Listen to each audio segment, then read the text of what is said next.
a presidential candidate who challenged President Yoweri Museveni in the last general election. He rejected the outcome of the election, saying the election was fraught with irregularities and rigging, and rejected the outcome totally. I have with me here Robert Chagulanyi, popularly known as Bobi Wine, who is also a former member of parliament, so he's also a legislator. How are you doing, Robert? Bobi Wine. I'm all right, my brother. Pleasure speaking to you. Same here, same here. So you are here in Washington. What is your main aim of coming here in Washington, to Washington?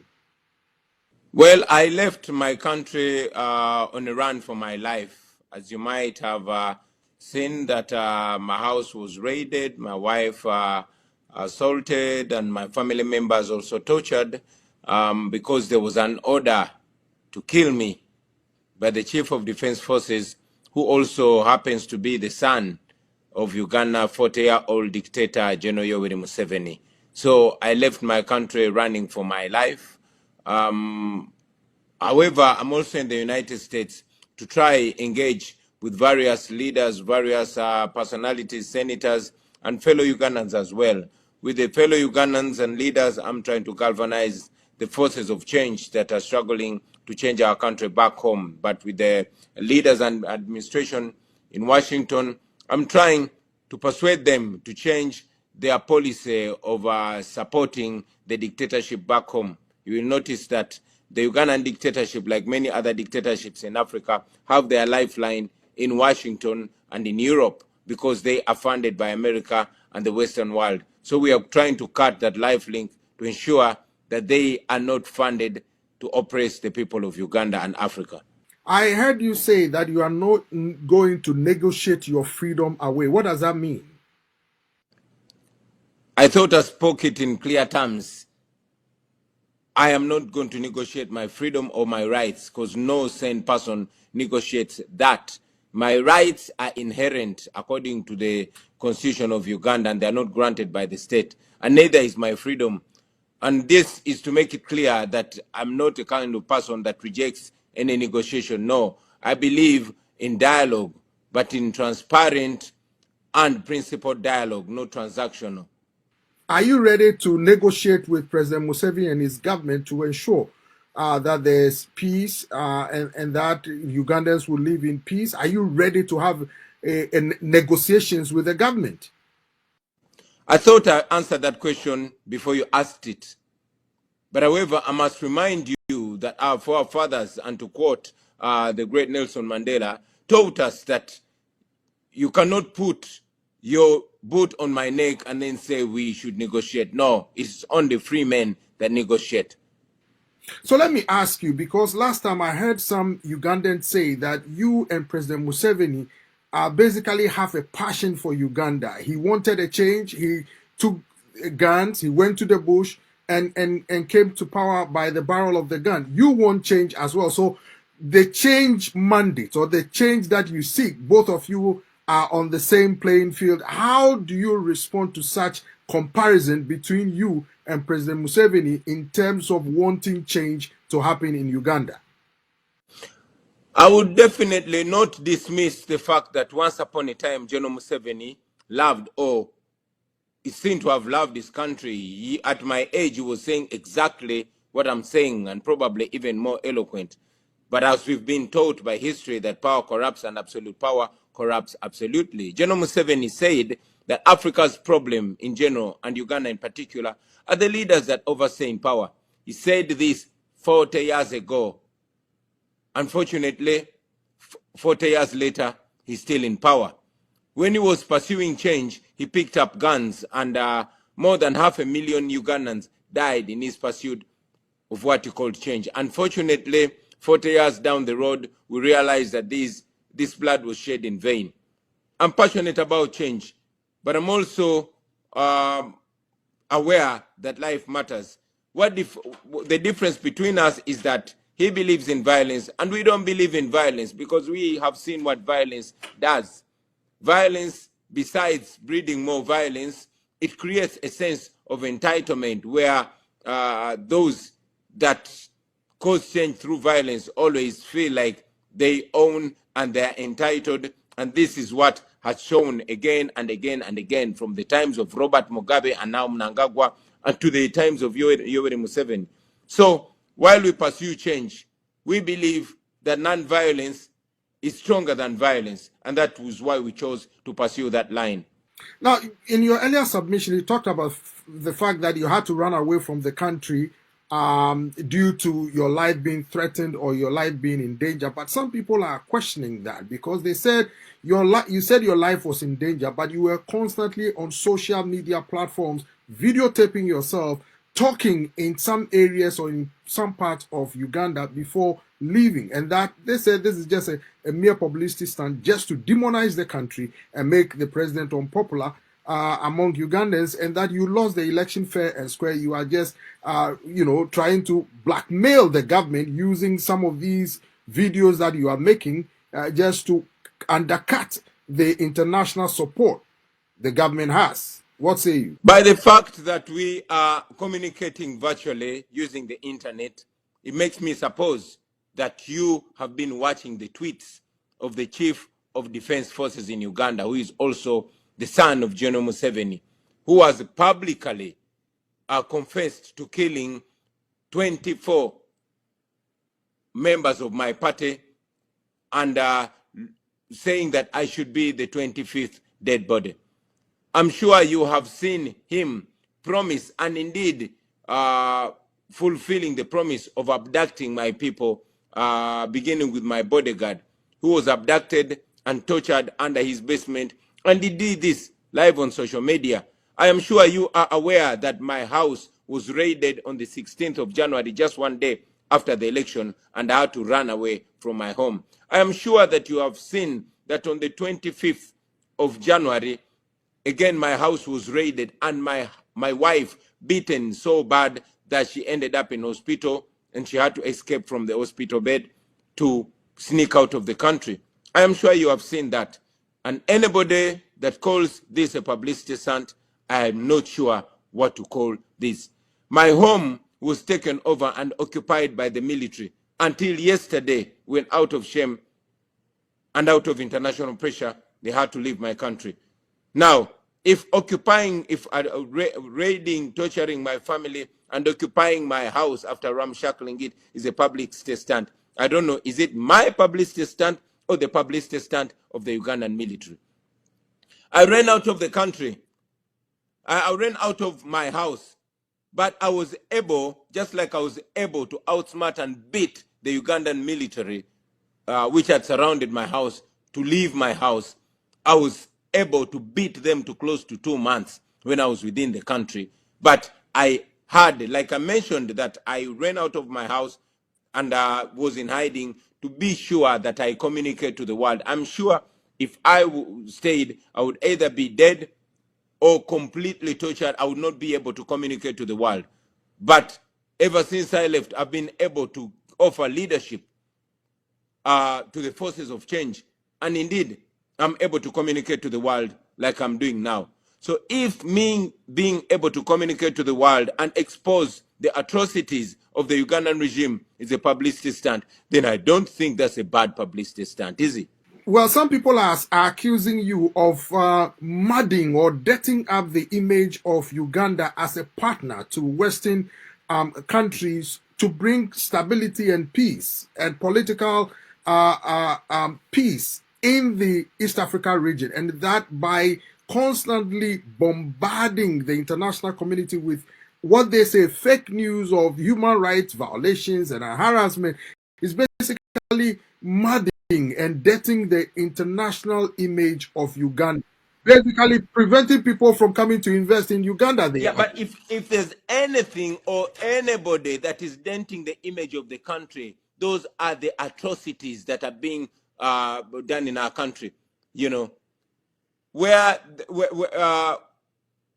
the actions of Adolf Hitler are the ones denting the image of Germany then, or those that exposed it. It's very unfortunate that we seem to, we keep having gaslighting, where the victim is demonized while the culprit is trying to play innocent.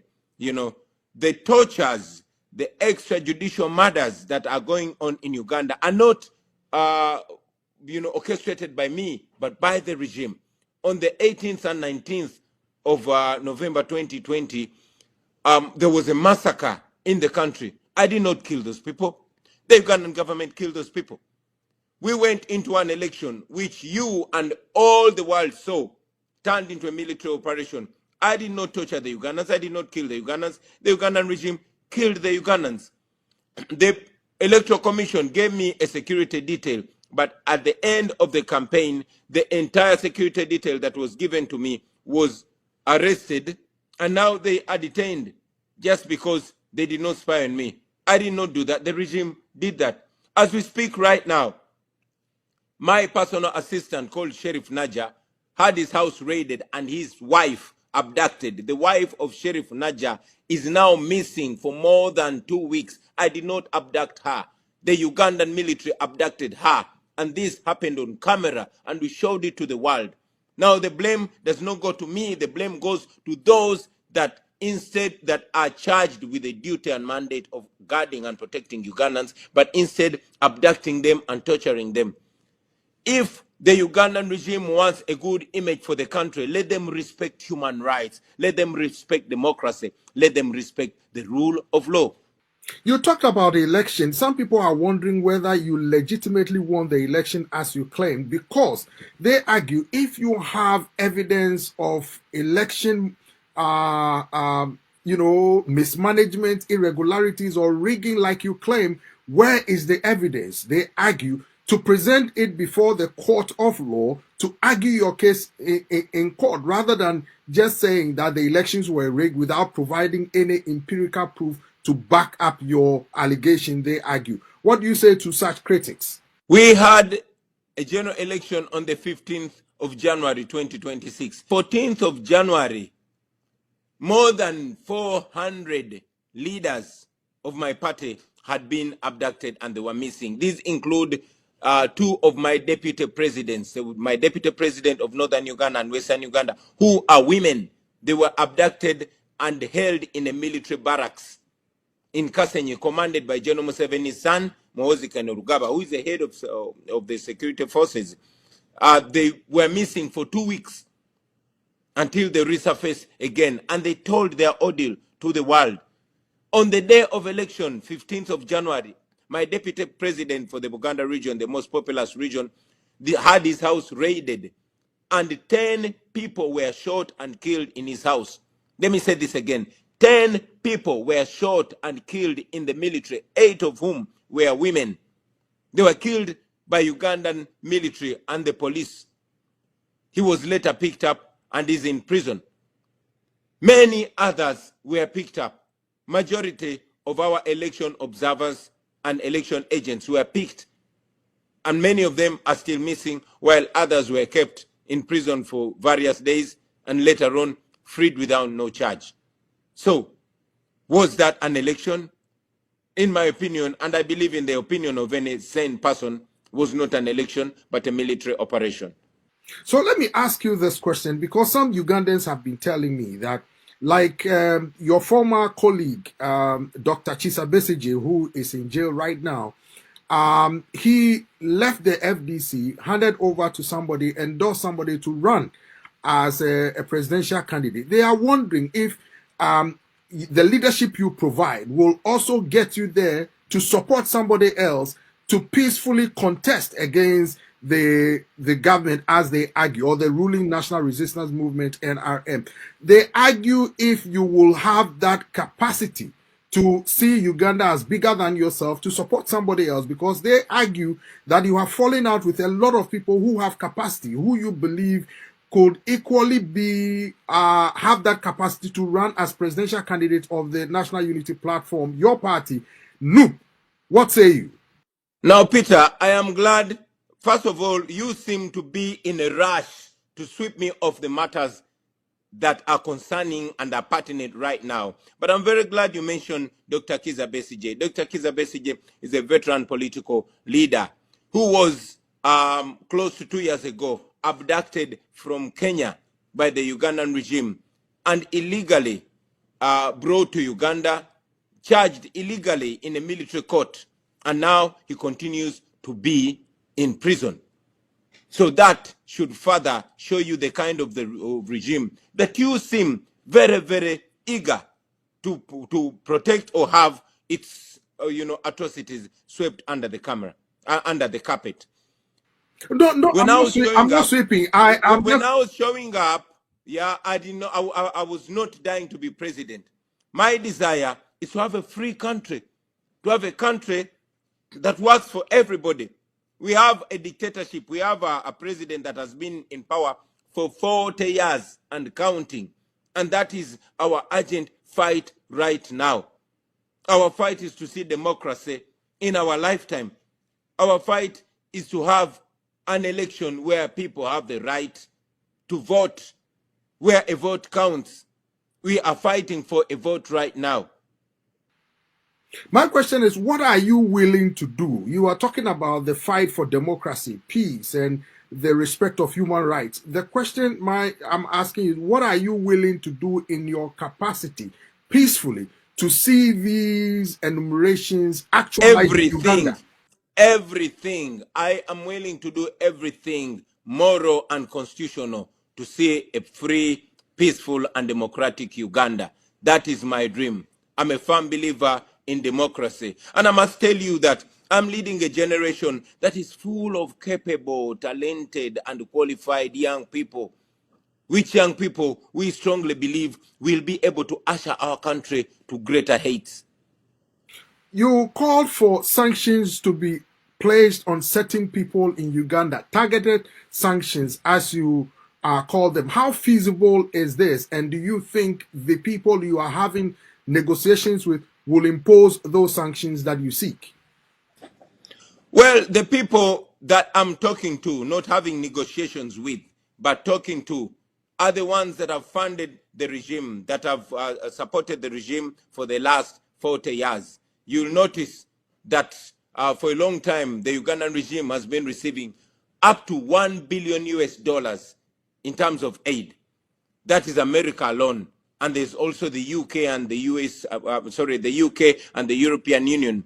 These are people that profess values of democracy, of human rights, and the rule of law.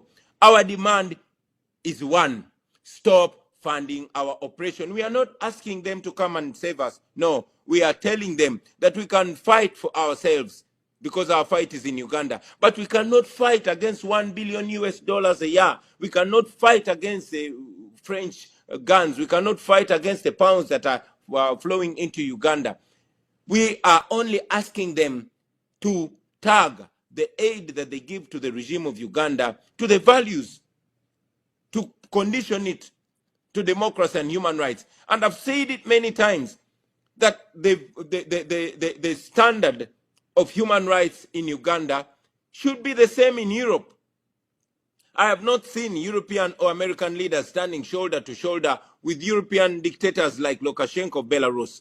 So we are asking them to treat Africa at the same level of democracy and human rights like they do to the rest of the world. With this fight that you've taken upon yourself and rallying the young people of Uganda, what do you think are the prospects of success that you see on the ground so far? If you have been following what's in Uganda, I'm sure you have seen how massively the people of Uganda, especially the young people, are yearning for change. When we went into this election, we were not oblivious that we are under a military regime. But we went in with a belief that even if the opportunity and the possibility of change is 1%, it is worth the fight. And indeed, the world saw the young and the old, the rich and poor showing up to express desire for change. We are confident that it will happen. We always look back in history. Mandela taught us that it always seems impossible until it's done. We have seen examples of countries that had dictators that were more funded and were more able and had stronger armies, like Sudan, like Egypt. But they fell. under the unwavering pressure of the people. And we know that the regime, the dictatorship in Uganda will fall. There's never a rise and rise of a dictator. No, it is always the rise and fall. And therefore, I can guarantee you that it will never be the rise and rise of General Museveni. No, there was the rise, and now there is the decline, which will ultimately become the fall of General Museveni. Talking about a decline, what do you mean a decline? Because the last time I checked, the recent elections, showed that the President Yoweri Museveni got up close to about 70% or so. So what is the decline? Explain to me what the decline Well, about means. probably the last time you checked, you did not check right. All right? We have an electoral commission that it is completely in the hands of the regime. An electoral commission that is not going to look at what the people vote, at what the people say at the polling stations. I'm sure you are aware that the internet was switched off 2 days to the election. You've not seen that in your country. It happened in Uganda. I'm sure you have seen the military completely taking over the election. And what came out of the polling stations is not what was declared by Mr. Byabakama, the electoral commissioner, the head of the electoral commission, who is a Museveni puppet. That is not what he did, what happened. So I'll tell you that what you saw declared was just, a declaration of the military. He was just ordered to declare what was declared. I'll tell you that majority of the members of parliament in our party won on all polling stations in the capital city. I'll give an example of Alex Waiswa Mufumbiro, of David Lewis Rubongoya, and others that won on all polling stations, but they were orders from the regime about who should be declared and who should not be declared. So what was declared by the Electoral Commission is completely fake, is completely wrong, and does not in any way reflect the will of the people of Uganda. Now, before we go, Robert Chagulanyi, otherwise known as, or popularly known as Bobi Wine, concerns have been raised about the respect for human rights in the East Africa region and parts of Africa. As a main opposition leader who has been championing and calling for the rights of individuals across the continent to be respected, what say you about this? Because people in East Africa have been complaining for some time about right abuses. However, the governments of these countries are saying that their mandate is to protect the life and property of people, as well as maintain law and order. And some of you opposition leaders act as agitators to cause disaffection and undermine the territorial integrity of these countries. So what say you about these back and forth as we see it from here? You will notice that all those words are just, big English words that are being thrown around to cover up for evil. I have just told you that in the most recent days, my personal assistant called Sheriff Naja had his house raided because the military thought I was hiding in his house. His wife was abducted. She is missing for 2 weeks now. We don't know what is happening to her.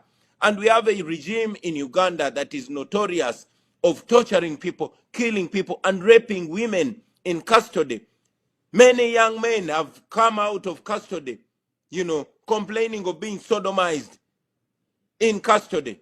Now, this is a regime that abducts people and keeps them missing for weeks, sometimes months. Some have not shown up again. We have 18 families that are demanding for their people. They've not shown up again. We have seen others that show up gravely tortured, medieval torture. This is what we're dealing with. It is happening in real life. And I expect young Africans like yourselves to be concerned, because when this is happening in Uganda, it is a signal that it can happen anywhere else. People used to think it's only happening in Uganda, but abductions have been now, exported to Kenya, exported to Tanzania, and before you know, they're going to be exported to your country. I've always said it to all people, whether you are a politician or doctor or journalist like you, that nobody is safe until we are all safe. Thank you very much, Robert Chagulanyi, popularly called Bobby Wine, for joining us today here on Africa Things. We wish you the best, and we hope peace returns to Uganda.